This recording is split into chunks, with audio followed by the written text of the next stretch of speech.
Welcome back. Lecture number 19 के अंदर आज हम फ्राइज रीअरेंजमेंट के बारे में डिस्कशन करने वाले हैं।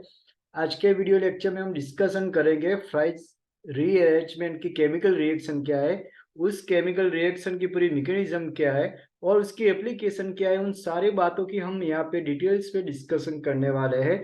सबसे पहले केमिकल रिएक्शन के बारे में डिस्कशन करते हैं। फिनोलिक एस्टर को एल्यूमिनियम ट्राइक्लोराइड के साथ हीट करने से ortho and para acyl phenol का फॉर्मेशन होता है, जिसे फ्राइज रीअरेंजमेंट कहा जाता है। यानी कि इस टाइप के रीअरेंजमेंट के अंदर एसाइल ग्रुप का migration from phenolic ester to aryl ring होने के कारण mixture of ortho and para isomer का फॉर्मेशन होता है। ड्यूरिंग रीअरेंजमेंट प्रोडक्ट में एसाइल ग्रुप का अटैचमेंट होने के कारण हम यहाँ पे कह सकते हैं बाय प्रोडक्ट क्रॉप एसाइलेशन के थ्रू यहाँ पे प्रोडक्ट का फॉर्मेशन होगा। और प्रोडक्ट क्रॉप एसाइलेशन एक टाइप की इलेक्ट्रोफिलिक एरोमेटिक सब्स्टिट्यूशन रिएक्शन है, जहाँ पे एसएलईएम आयन के थ्रू एरोमेटिक हाइड्रोजन का रिप्लेसमेंट होके सब्स्टिट्यूशन प्रोडक्ट का फॉर्मेशन होता है। अब पूरी केमिकल रिएक्शन को डिटेल्स में समझने की कोशिश करते हैं। फिनोलिक एस्टर जो आपका सबस्ट्रेट है, आपका स्टार्टिंग रॉ मटेरियल है, जिसे फिनाइल एसीटेट भी कहा जाता है, इवन उसे एसिटॉक्सीबेंजीन भी कहा जाता है, जिसका सिंथेसिस फिनोल में से किया जाता है। तो फिनोल की सबसे पहले सोडियम हाइड्रोक्साइड के साथ केमिकल रिएक्शन से सोडियम फिनोक्साइड का फॉर्मेशन होता है, जिसकी फर्दर रिएक्शन एसिटाइल क्लोराइड के साथ करने से एसएलईएम आयन वहां जुड़ने के कारण वहां पे फिनोलिक एस्टर का फॉर्मेशन होता है, जो आपका स्टार्टिंग मटेरियल है इस केमिकल रिएक्शन में, जो एसएलईएम आयन प्रोवाइड करता है। इसलिए इस रिएक्शन को हम सेल्फ एसिलेशन रिएक्शन भी कहते हैं। जहां तक बात है एल्यूमिनियम क्लोराइड की, तो वो आपका लुईस एसिड कैटेलिस है। इनके अलावा और भी कैटेलिस है जो इस रिएक्शन में यूज किए जाते हैं, जैसे HF, BF3, TiCl4, SnCl4 जैसे कैटेलिस्ट भी इस रिएक्शन में यूज किए जाते हैं। जहां तक है प्रोडक्ट की, तो यहाँ प्रोडक्ट किस टाइप के प्रोडक्ट का फॉर्मेशन होता है? Hydroxy aryl ketone. तो आप यहाँ पे कह सकते हैं हाइड्रोक्सी एराइल कीटोन के सिंथेसिस में फ्राइज रीअरेंजमेंट एक यूजफुल केमिकल रिएक्शन है। अब बात करते हैं हम प्रोडक्ट की, कौन सी प्रोडक्ट आपकी मेजर प्रोडक्ट होगी, वो डिपेंड करता है रिएक्शन कंडीशन पे। रिएक्शन कंडीशन वो टेम्परेचर हो सकता है, या तो फिर वो सॉल्वेंट हो सकता है, या तो फिर वो अमाउंट ऑफ कैटेलिस्ट हो सकता है। अगर मान लो लो रिएक्शन टेम्परेचर है, तो उस केस में वो पैरा आइसोमर फेवर करेगी। अगर हाई रिएक्शन टेम्परेचर है, तो उस केस में ऑर्थो आइसोमर फेवर करेगी। सोलोन की बात करें तो वैसे इस केमिकल रिएक्शन में सोलोन की जरूरत नहीं रहती, बट समटाइम्स वहां पे ऑर्थो आइसोमर और पैरा आइसोमर में वेरिएशन लाने के लिए वहां पे सोलोन यूज किए जाते हैं। अगर वहां पे नॉन पोलर सोलोन यूज किया है, तो याद रखना चाहिए उस केस में ऑर्थो आइसोमर आपकी मेजर प्रोडक्ट होगी। और अगर आपने हाईली पोलर सोलोन यूज किया है, तो उस केस में पैरा प्रोडक्ट, जो पैरा आइसोमर है, वो आपकी मेजर प्रोडक्ट होगी। ये बात हुई रिएक्शन कंडीशन की। अब एक्टिवेटिंग डीएक्टिवेटिंग ग्रुप अगर आपके सिस्टम में प्रेजेंट है, तो डेट टाइम क्या होगा? अगर मान लो आपके फिनोलिक एस्टर में कोई डीएक्टिवेटिंग ग्रुप या तो फिर मेटल एडिटिंग ग्रुप सिस्टम में प्रेजेंट है, अगर आप उनकी फ्राइज रीअरेंजमेंट करवाते हैं, तो याद रखना, तो उस समय या तो फिर वो रिएक्शन नहीं देती, या तो फिर रिएक्शन देती, तो डेट टाइम वहां पे पुअर यील्ड मिलती है। मगर वहां पे अगर कोई एक्टिवेटिंग ग्रुप प्रेजेंट है फिनोलिक एस्टर में, और वहां पे आप इसका प्राइस रीअरेंजमेंट करवाते हैं, तो वहां पे आपको गुड एल्ड मिलेगी। बट याद रहना चाहिए mixture of ortho and para isomer का फॉर्मेशन वहां पे होगा। अब हमने हमें यहाँ पे बात की किस टाइप की प्रोडक्ट का फॉर्मेशन होता है? हाइड्रोक्सी एराइल कीटोन, जब फिनोलिक एस्टर की प्राइस रीअरेंजमेंट करवाते हैं। अगर हम फिनोल का फिनोल क्रब एसिलेशन रिएक्शन करवाते हैं, तो उस केस में भी हाइड्रोक्सी एराइल कीटोन का ही फॉर्मेशन होता है। बट उस केस में जो प्रोडक्ट मिलती है वो हमें लो प्रोडक्ट मिलेगी, जबकि फिनोलिक एस्टर का हम प्राइस रीअरेंजमेंट करवाते हैं, जहां पे हाइड्रोक्सी एराइल कीटोन का फॉर्मेशन होता है, वहां पे गुड एड मिलती है, अच्छी प्रोडक्ट मिलती है। इसलिए याद रहना चाहिए जब भी हाइड्रोक्सी एराइल कीटोन का फॉर्मेशन करवाना है, date time phenol phenolic ester ही आपका स्टार्टिंग मटेरियल होगा, जिसकी प्राइस रीअरेंजमेंट करोगे आपको वहां पे एक अच्छी प्रोडक्ट मिलेगी। अब बात करते हैं हम मैकेनिज्म के बारे में। तो वहां पे दो टाइप की मैकेनिज्म पॉसिबल होगी, इंटरमोलिकुलर मैकेनिज्म और इंट्रामोलिकुलर रिएक्शन मैकेनिज्म। तो पहले इंटरमोलिकुलर रिएक्शन मैकेनिज्म के बारे में डिस्कशन करते हैं, जो टू स्टेप मैकेनिज्म है। फर्स्ट स्टेप में स्ट्रांगली इलेक्ट्रोफाइल जनरेट होता है, आपका अटैकिंग स्पीसीज का जनरेशन होता है। तो स्टेप वन में क्या था, जो फिनॉक्सिन ऑक्सीजन है वो एल्यूमिनियम क्लोराइड के साथ कॉम्प्लेक्स का फॉर्मेशन करता है। तो आप देख सकते हैं यहाँ पे जो एल्यूमिनियम क्लोराइड है वो लुईस एसिड कैटालाइज है, जो इलेक्ट्रो डेफिशिएंट है वो ऑलवेज इलेक्ट्रो एक्सेप्टिव नेचर रखता है, जहाँ पे ऑक्सीजन दो अंश से इलेक्ट्रॉन पेयर होने के कारण वो इलेक्ट्रो डोनेट नेचर, यानी कि ये आपका लुईस बेस है।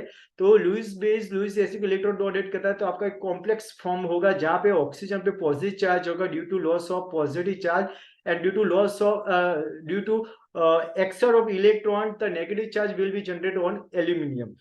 नेक्स्ट स्टेप में क्या होता है, तो ऑक्सीजन स्टेबल होने की कोशिश करें, इमीडिएटली ये बॉन्ड ब्रेक हो जाएगा, जो कार्बोनिल कार्बन और ऑक्सीजन के बीच है वो highly polar bond immediately break हो जाए, तो दोनों जो सिग्मा इलेक्ट्रॉन डेंसिटी ऑक्सीजन पे शिफ्ट हो जाएगी और आपको एक न्यूट्रल चार्ज ऑक्सीजन वहां पे जनरेट होगा, और यहाँ पे एक स्ट्रॉन्गली इलेक्ट्रोफाइल जनरेट होगा जो रेजोनेंस स्टेबलाइज है, एसएलईएम आयन जिसे कहते हैं, जो नेक्स्ट स्टेप में एरोमेटिक रिंग के ऑर्थो पोजीशन में अटैक करेगा या तो कैसे उसे जुड़ने की कोशिश करेगा वहां से इलेक्ट्रॉन लेके। तो हमें मालूम है जब कॉन्जुगेट सिस्टम से डायरेक्टली अटैच एटम के पास या तो अंश से इलेक्ट्रॉन पेयर या तो फिर नेगेटिव चार्ज होता है, तो वो इलेक्ट्रॉन डोनेटिंग नेचर रखता है कॉन्जुगेट सिस्टम की तरफ, और ड्यूरिंग रेजोनेंस वहां पे कॉन्जुगेट सिस्टम पे नेगेटिव चार्ज जनरेट होता है, या तो कैसे वो कॉन्जुगेट सिस्टम को इलेक्ट्रॉन रिच बनाता है। तो यहाँ पे देख सकते हैं conjugate system single bond double bond directly attach oxygen, उसके पास दो अंश से इलेक्ट्रॉन पेयर है, तो एक अंश से इलेक्ट्रॉन पे गवा के वहां पे डबल बॉन्ड का फॉर्मेशन करेगा वहां पे कार्बन ऑक्सीजन के बीच, जिसके कारण due to loss of electron the positive charge will be generate on oxygen atom, that time क्या होगा, दोनों पाई इलेक्ट्रॉन डेंसिटी यहाँ पे शिफ्ट हो जाएगी, तो ये कार्बन पे नेगेटिव चार्ज जनरेट हो जाएगा। नेक्स्ट स्टेप में क्या होता है, तो ये आपका इलेक्ट्रोफाइल है और ये आपका न्यूक्लियोफाइल है। तो न्यूक्लियोफाइल ऑलवेज इलेक्ट्रोडोनिक नेचर रखता है इलेक्ट्रोफाइल की तरफ, तो यहाँ पे इलेक्ट्रॉन एक्सेप्ट करके उससे जुड़ जाएगा।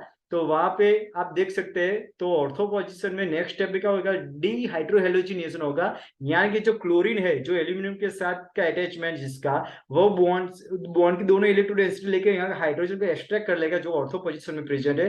तो डेट टाइम जो सिग्मा इलेक्ट्रो डेंसिटी है वो यहाँ पे शिफ्ट हो जाएगी ये दोनों कार्बन के बीच, डेट टाइम ये जो पाई इलेक्ट्रो डेंसिटी है वो ऑक्सीजन पे शिफ्ट हो जाएगी, जिसके कारण न्यूट्रल चार्ज ऑक्सीजन वहां पे जनरेट होगा, या तो कहते वो जो ये स्टेप है वो एरोमेटाइजेशन है, यानी कि एक स्टेबल एरोमेटिक रिंग सिस्टम वहां पे जनरेट होती है।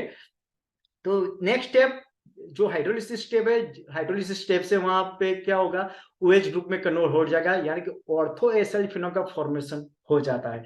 In case of para isomer में जब इंटरमोलिकुलर रिएक्शन के मैकेनिज्म में आपका जो एसल ग्रुप का माइग्रेशन पैरा पोजीशन में होता है, तो उस टाइम कैसे, तो स्टेप वन वो सिमिलर होगा step just like ortho isomer की जैसे, जहां पे स्ट्रांगली इलेक्ट्रोफाइल जनरेट होता है, जहां पे जो फिनॉक्स ऑक्सीजन के साथ एल्यूमिनियम क्लोराइड कॉम्प्लेक्स का फॉर्मेशन करता है, उसके बाद वहां पे एसएलईएम आयन सिस्टम पे निकल एसएलईएम निकल जाता है और स्ट्रांगली इलेक्ट्रोफाइल जनरेट होता है।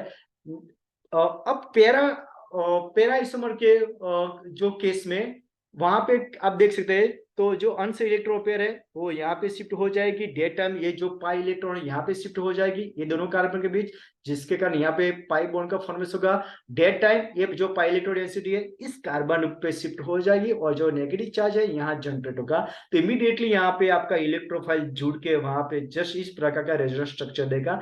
नेक्स्ट स्टेप वो डिहाइड्रो हेलोजिनेशन स्टेप होगा, जहां पे क्लोरीन बॉन्ड की दोनों इलेक्ट्रो डेंसिटी लेके हाइड्रोजन एक्स्ट्रा कर लेगा, डेट टाइम ये सिग्मा बॉन्ड की इलेक्ट्रो डेंसिटी है वो यहाँ पे शिफ्ट हो, जिसके कारण इन दोनों कार्बन के बीच वहां पे डबल बॉन्ड का वहां पे फॉर्मेशन होगा, डेट टाइम ये दोनों पाई ये जो पाई इलेक्ट्रॉन डेंसिटी है या तो इसे ये पाई बॉन्ड है ये दोनों कार्बन के बीच शिफ्ट हो जाएंगे, और डेट टाइम ये जो पाई इलेक्ट्रॉन डेंसिटी है वो ऑक्सीजन पे शिफ्ट हो जाएगी, और आपको एक स्टेबल एरोमेटिक सिस्टम वहां पे जनरेट होगी जहां पे ऑक्सीजन वो न्यूट्रल चार्ज होगा। Next step is hydrolysis step है, जहां पे पैरा एसाइल फिनॉल का फॉर्मेशन होगा। तो ये बात हुई इंटरमोलिकुलर रिएक्शन मैकेनिज्म। अब बात करते हैं इंट्रामोलिकुलर रिएक्शन मैकेनिज्म, जो वन स्टेप रिएक्शन जिसे हम कांस्टेंट रिएक्शन मैकेनिज्म भी कह सकते हैं। तो यहाँ पे फर्स्ट तो कॉम्प्लेक्स का ही फॉर्मेशन होगा, जहाँ पे लुईस एसिड के साथ इलेक्ट्रॉन डोनेट करके उसके साथ जुड़ के कॉम्प्लेक्स का फॉर्मेशन करती है, जिसके कारण positive charge will be generate oxygen और negative charge will be generate on aluminium.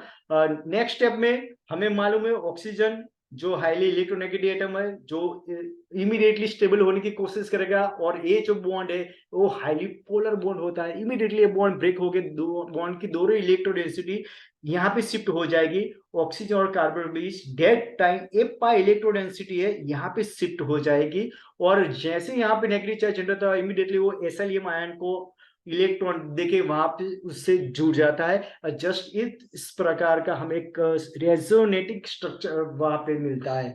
तो एक रेजोनेंस स्ट्रक्चर मिलता है वहां पे। नेक्स्ट स्टेप हमें मालूम है डिहाइड्रोजनेशन है, जहां पे क्लोरीन निकल के वहां पे हाइड्रोजन को एक्सट्रैक्ट कर लेती है। डेट टाइम दोनों पाई इलेक्ट्रोडेंसिटी यहाँ पे शिफ्ट हो जाएगी, और ये पाई इलेक्ट्रोडेंसिटी यहाँ पे शिफ्ट हो जाएगी, और आपको एक स्टेबल एरोमेटिक रिंग सिस्टम देती है, जहाँ पे एसएल ग्रुप का अटैचमेंट ऑर्थो पोजीशन में होता है, और जो ऑक्सीजन है वो न्यूट्रल चार्ज होता है।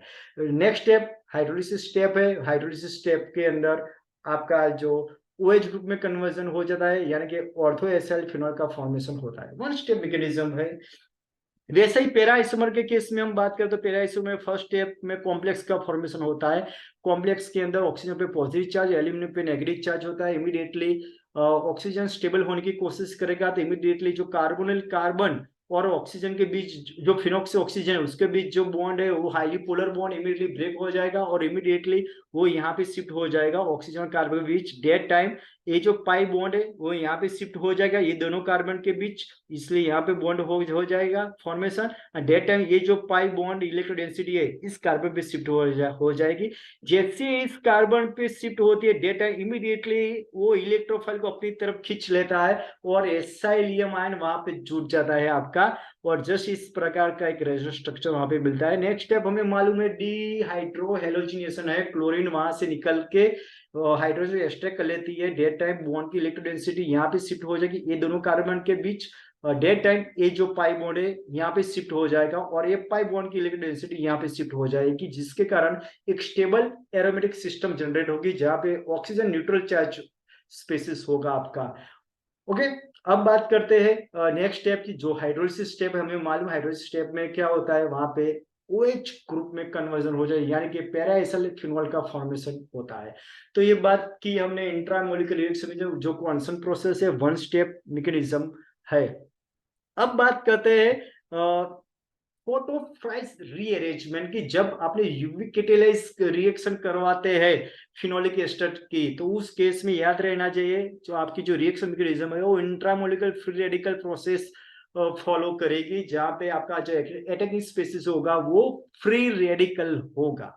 क्लियर। अब बात करते हैं एप्लीकेशन की, तो हमने पहले ही बता दिया हाइड्रोक्सी एरल कीटोन के फॉर्मेशन में ये रिएक्शन बहुत ही यूजफुल रिएक्शन है। जबकि जो फिनॉल का डायरेक्ट फिनॉल का एसाइलेशन करवाए तब भी हमें हाइड्रोक्सी एरल कीटोन मिलता है, बट उस केस में पुअर एल मिलती है, इसलिए ऑलवेज ऑलवेज या जो फिनोलिक एस्टर है वही आपका स्टार्टिंग मटेरियल हो जाए, उसका प्राइस रीअरेंजमेंट करके वहां पे हाइड्रोक्सी एरल कीटोन का फॉर्मेशन हम सिंथेसिस करेंगे। तो यहाँ पे देखिए हमने 3 अलग अलग केस लिए। अगर मान लो आप फिनोलिक एस्टर में ऑर्थो पोजीशन में मिथाइल है, मेटा पोजीशन में पैरा पोजीशन में। अगर ऑर्थो पोजीशन में इलेक्ट्रॉन डोनेटिंग ग्रुप मिथाइल है और आप प्राइस रीअरेंजमेंट करवाते हैं, तो याद रहना चाहिए इसका तो OH ग्रुप में कन्वर्जन होगा, बट ये एसएल ग्रुप का जो माइग्रेशन है वो पैरा पोजीशन में ही होगा। अगर मान लो वहां पे मेटा पोजीशन में इलेक्ट्रॉन डोनेटिंग ग्रुप है या तो पैरा पोजीशन में, उस केस में याद रहना चाहिए जब प्राइस रीअरेंजमेंट करवाते हैं तो जो एसआई ग्रुप का माइग्रेशन है वो ऑर्थो पोजीशन में होगा, और यहाँ पे OH ग्रुप आपका फिनॉल ग्रुप में कन्वर्जन हो जाएगा। अब बात करते हैं एस्टर ऑफ केटेजॉल। जब दोनों OH ग्रुप बेंजीनिक के ऑर्थो पोजीशन में होते हैं इसे हम केटेजॉल कहते हैं, और ये आपका एस्टर ऑफ केटेजॉल है जिसकी प्राइस रीअरेंजमेंट करवाते हैं तो ये दोनों का OH ग्रुप में कन्वर्जन हो जाएगा। जहां तक बात है एसाइल ग्रुप के माइग्रेशन की, तो एसाइल ग्रुप का माइग्रेशन ऑर्थो पैरा पोजीशन में, इसके कंपेयर में तो ऑर्थो पोजीशन ये है और इसके कंपेयर में पैरा पोजीशन ये है, यानी कि 2 टाइप की ortho isomer para isomer product का फॉर्मेशन होगा। अब डाइफिनाइल एस्टर भी वहां पे फ्राइज रीअरेंजमेंट वहां पे प्रोडक्ट देती है। तो यहाँ देख डाइफिनाइल एस्टर जब फ्राइज रीअरेंजमेंट करवाते हैं तो उस केस में वहां पे क्या होगा, एसएल ग्रुप का माइग्रेशन ऑर्थो पैरा पोजिशन में होगा। तो ऑर्थो पोजिशन में एसएल ग्रुप का माइग्रेशन आप देख सकते हैं। तो ऑर्थो एसाइल डाइफिनाइल फिनोल का फॉर्मेशन होता है साथ में। अब S para position already block है, तो यहाँ पे पैरा पोजिशन ये यहाँ पे होगा आपका ड्यूरिंग रेजोनेंस, यहाँ पे नेगेटिव चार्ज जनरेट होगा और एसएलईएम आयन आपका यहाँ जुड़ के यहाँ पे पैरा एसाइल डाइफिनाइल फिनोल का फॉर्मेशन देंगे, ortho isomer and para isomer. और लास्ट एग्जाम्पल की बात करते हैं एड्रेन एलाइन। वहां पे ड्रग्स का सिंथेसिस के लिए ये रिएक्शन वेरी यूजफुल है, जो हार्ट स्टिमुलेंट में यूज की जाती है। तो ये आपका जस्ट केटेचोल है। तो केटेचोल की क्लोरेस्टाइल क्लोराइड के साथ रिएक्शन, केमिकल रिएक्शन करवाते HCl रिमूव होगा। याद रखना है जो कार्बोनिल से जुड़ा हुआ क्लोरीन वही निकलेगा, क्योंकि ये जो इलेक्ट्रोफाइल है वो रेजोनेंस स्टेबलाइज है, इसलिए HCl यहाँ से निकल के आपको जस्ट इस प्रकार की आपको एक प्रोडक्ट देगी, जिसकी फर्दर रिएक्शन एल्यूमिनियम क्लोराइड के साथ करेंगे यंग फ्राइज रीअरेंजमेंट करवाएंगे तो इसका OH कन्वर्जन होगा। और इसका जो माइग्रेशन है, ऐसा ग्रुप माइग्रेशन जस्ट ये OH के पैरा पोजिशन में होगा, जिसकी नेक्स्ट रिएक्शन मिथाइल एमाइड्स के साथ करोगे HCl रिमूव होके जस्ट इस टाइप का इंटरमीडिएट हमें देगी, जिसकी फर्दर हाइड्रोजनेशन करने से या तो कैसे रिडक्शन करने से जो कीटोनिक ग्रुप है जिसका CHOH ग्रुप में अल्कोहल में कन्वर्जन हो जाएगा, जिसे हम बोलेंगे एड्रेन एलाइन। ओके, तो यहाँ पे हमने फ्राइज रीअरेंजमेंट के केमिकल रिएक्शन, उसके मैकेनिज्म, उसके एप्लीकेशन के बारे में डिटेल्स में डिस्कशन की। अगर मेरा वीडियो लेक्चर आपको पसंद आए तो मेरे यूट्यूब चैनल को लाइक करें, सब्सक्राइब करें, मैक्सिमम शेयर करें। Thank you.